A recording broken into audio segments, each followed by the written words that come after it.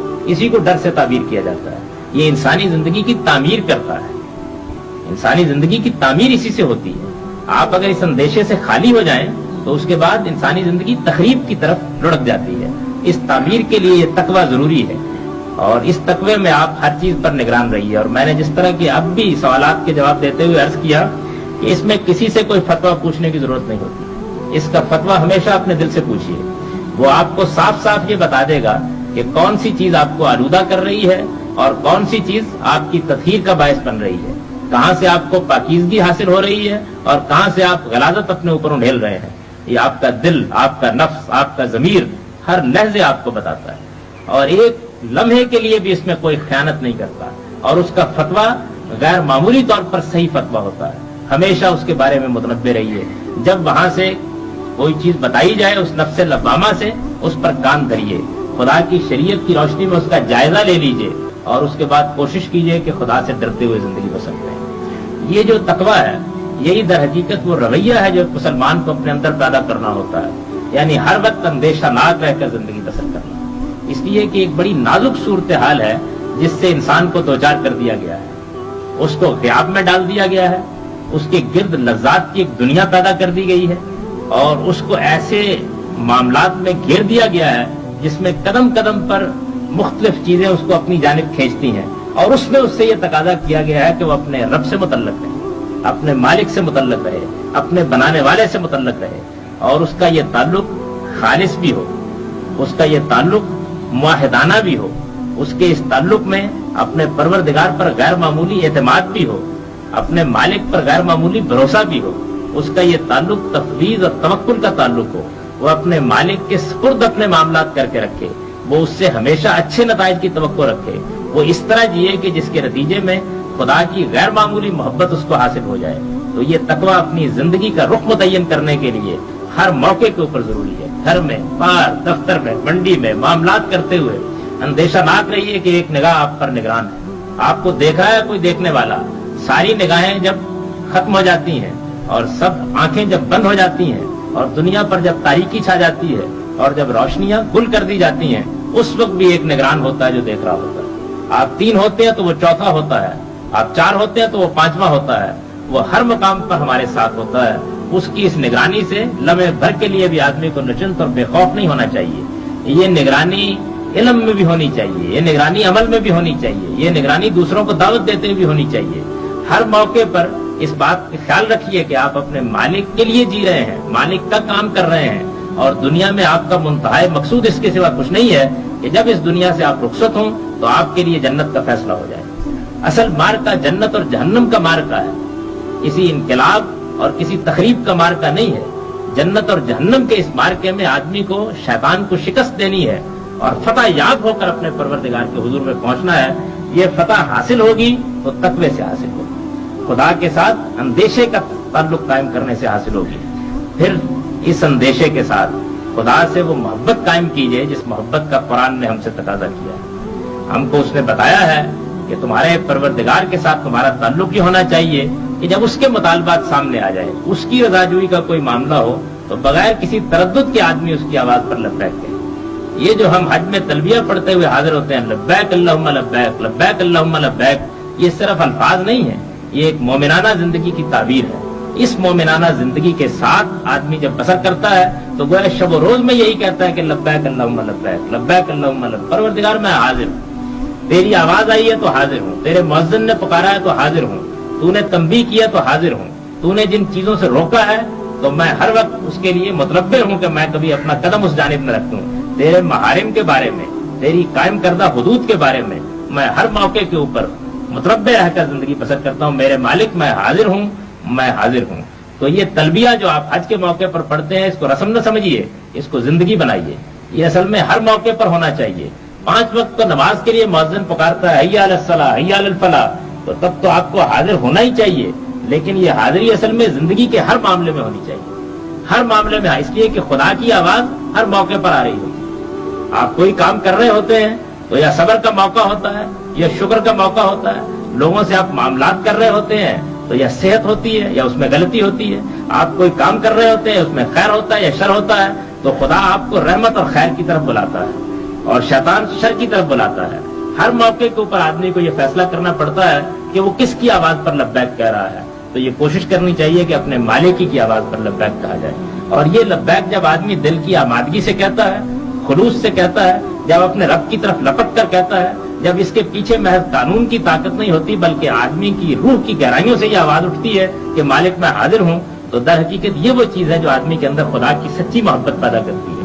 اور خدا کی یہ سچی محبت پیدا کرنے کا نسخہ بھی قرآن میں بتایا گیا ہے کہ اس کے لیے محمد الرسول اللہ صلی اللہ علیہ وسلم کو اپنا اسوہ بنائیے، نمونہ بنائیے، اس لیے کہ قرآن میں یہ بیان کیا گیا ہے کہ وہ لوگ جو اللہ کے ساتھ محبت کرنا چاہتے ہیں اور جواب میں خدا کی محبت حاصل کرنا چاہتے ہیں، وہ پیغمبر کی اتباع کریں، پیغمبر کا نمونہ اپنے سامنے رکھیں۔ اور پیغمبر کا یہ نمونہ تمدن میں نہیں ہے، یہ نبی صلی اللہ علیہ وسلم کی شخصی زندگی میں نہیں ہے، یہ آپ کے اخلاقی وجود کا نمونہ ہے۔ یعنی آپ نے دین پر عمل کرنے میں، اپنے رب سے تعلق قائم کرنے میں، اپنے رب کی عبادت کرنے میں، اپنے رب کے حدود کا لحاظ کرنے میں، لوگوں کے ساتھ دین کے مطابق معاملات کرنے میں کیا رویہ اختیار کیا، اس میں جو مثال آپ نے قائم کی ہے اس کو سامنے رکھیے، تو اس سے خدا کی سچی محبت آدمی کو حاصل ہوتی ہے۔ خدا کی یہ سچی محبت جو ہے اس کو اپنا منتہا مقصود بنانا چاہیے۔ اگر اللہ تعالیٰ کے ساتھ ہمارا یہ تعلق قائم ہو جائے اور اس طرح ہم اپنے پروردگار کو حی اور قیوم بنا کر اس کے ساتھ وابستہ رہیں اور وہ کیفیت ہم کو حاصل ہو جائے کہ ہم اپنے رب کی بندگی کر رہے ہوں اور بندگی ساری زندگی پر محیط ہے، تو ہمیں یہ احساس رہے کہ کوئی دیکھنے والا ہم کو دیکھ رہا ہے اور وہ ہم پر نگران ہے، تو اس سے جو مرتبہ حاصل ہوتا ہے یہی در حقیقت وہ چیز ہے جس کے لیے فلیتنافس المتنافسون، دوڑ لگانے والوں کو دوڑ لگانی چاہیے اور سبقت کرنے والوں کو سبقت کرنی چاہیے اور بھاگنے والوں کو بھاگنا چاہیے۔ اسی چیز کی دعوت دین کی دعوت ہے۔ اس پیغام کے ساتھ، اس ہدایت کے ساتھ، اس نصیحت کے ساتھ مجھے بھی یہاں سے رخصت ہونا چاہیے، آپ کو بھی یہاں سے رخصت ہونا چاہیے۔ دین کی دعوت محض خارج کا کوئی ہدف نہیں ہے، اس کا اصل ہدف آپ کا داخل ہے، اور ہمیشہ اس بات پر نگران رہیے کہ اس دل کے اندر اگر خدا کے ساتھ سچا تعلق پیدا نہیں ہوا تو پھر آپ دنیا کی کوئی اور سرگرمی کر لیجئے، خدا کے دین کا حاصل یہی ہونا چاہیے کہ آپ جو کچھ بھی کریں اللہ کے دین کو پہنچانے میں اس کا بالواسطہ اثر خود آپ کی اپنی ذات پر پڑے اور آپ کا دل آلودگیوں سے پاک ہو جائے اور نفس کے اندر خدا کی جنت میں آباد ہونے کی صلاحیت پیدا ہو جائے، کیونکہ قرآن اس معاملے میں بالکل واضح ہے کہ وہ جنت صرف پاکیزہ لوگوں کے لیے ہے، اور اس پاکیزگی میں آپ کو کوشش کرنی ہے، خدا کو توفیق دینی ہے۔ اگر کوئی کسر رہ گئی تو وہ ارحم الراحمین خود پوری کر دے گا، وہ بڑی رحمت کرنے والا، بڑا کرم فرمانے والا، بہت عفو و درگزر سے کام لینے والا، بہت نظر انداز کرنے والا ہے، اس پر بھروسہ رکھیے۔ سیدنا ابو بکر صدیق رضی اللہ عنہ کے الفاظ میں کہ اگر مجھے یہ احساس ہو کہ ساری دنیا جنت میں چلی جائے گی تو ایک آدمی جہنم میں جائے گا، مجھے خطرہ ہوتا ہے کہیں میں وہ نہ ہو جاؤں، اور اگر مجھے یہ معلوم ہو کہ ساری دنیا جہنم میں چلی جائے گی اور ایک آدمی جنت میں جائے گا تو مجھے اپنے رب سے پوری توقع ہے کہ وہ میں ہوں گا۔ اس محبت کے ساتھ اور اس اعتماد کے ساتھ اور اس اندیشے کے ساتھ زندگی بسر کیجئے۔ مجھے اپنے آپ کو بھی یہی نصیحت کرنی ہے، مجھے آپ کو بھی یہی نصیحت کرنی ہے۔ اس نصیحت کے ساتھ جائیے، سال بھر اللہ کے دین کو خود بھی سمجھیے، اپنے ذات پر بھی نافذ کیجئے اور دوسروں تک بھی پہنچائیے۔ انشاءاللہ العزیز ہم اگلے سال پھر ملیں گے، اپنا جائزہ لیں گے اور یہ دیکھیں گے کہ ہم نے اس میں کیا کیا، کوتاہیاں ہوئی ہیں تو ان سے سبق لیں گے، آئندہ کا پروگرام بنائیں گے، نئے عزم کے ساتھ انشاءاللہ پھر اس کام پر نکل جائیں گے، یہاں تک کہ خدا کے فرشتے آ کر ہماری روح قبض کر لیں اور ہم اپنے پروردگار کے حضور حاضر ہوں تو یہ کہتے ہوئے حاضر ہوں کہ فزت برب الکعبہ، رب کعبہ کی قسم ہم کامیاب ہو کے آ گئے۔ اقول قولی ھذا واستغفر اللہ لی ولکم ولسائر لم دائما ابدا کثیرا کثیرا ربنا لا تزغ قلوبنا بعد إذ هديتنا وهب لنا من لدنك رحمة إنك أنت الوهاب اللهم إنا على ذكرك وشكرك وحسن عبادتك اللهم أرنا الحق حقا وارزقنا اتباعه وأرنا الباطل باطلا وارزقنا اجتنابه وصلى الله تعالى على خير خلقه محمد وآله